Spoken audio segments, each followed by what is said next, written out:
జమిలీ ఎన్నికల కోసం రాజ్యాంగ సవరణ బిల్లును జేపీసీకి పంపే విషయంలో డివిజన్ కు వెళ్లాలని నిర్ణయించారు స్పీకర్. ముందుగా ఎలక్ట్రానిక్ పద్ధతిలో ఓటింగ్ జరిగింది. అయితే కొంతమంది సభ్యులు అభ్యంతరం వ్యక్తం చేయడంతో అభిప్రాయం తెలిపేందుకు వాళ్లకు స్లిప్పులు అందజేశారు. అనుకూలంగా 269 ఓట్లు పడ్డాయి.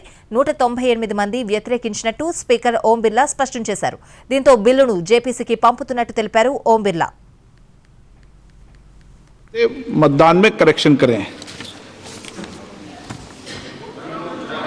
शुद्धि के अधीन मत विभाजन परिणाम पक्ष में हाँ में 269, विपक्ष में 198। तो ये पर्ची से मतदान में करेक्शन करें।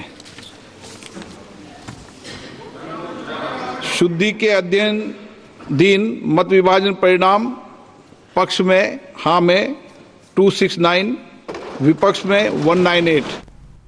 జమిలీ ఎన్నికల కోసం రాజ్యాంగ సవరణ బిల్లును జేపీసీకి పంపే విషయంలో డివిజన్ కు వెళ్లాలని నిర్ణయించారు స్పీకర్. ముందుగా ఎలక్ట్రానిక్ పద్ధతిలో ఓటింగ్ జరిగింది.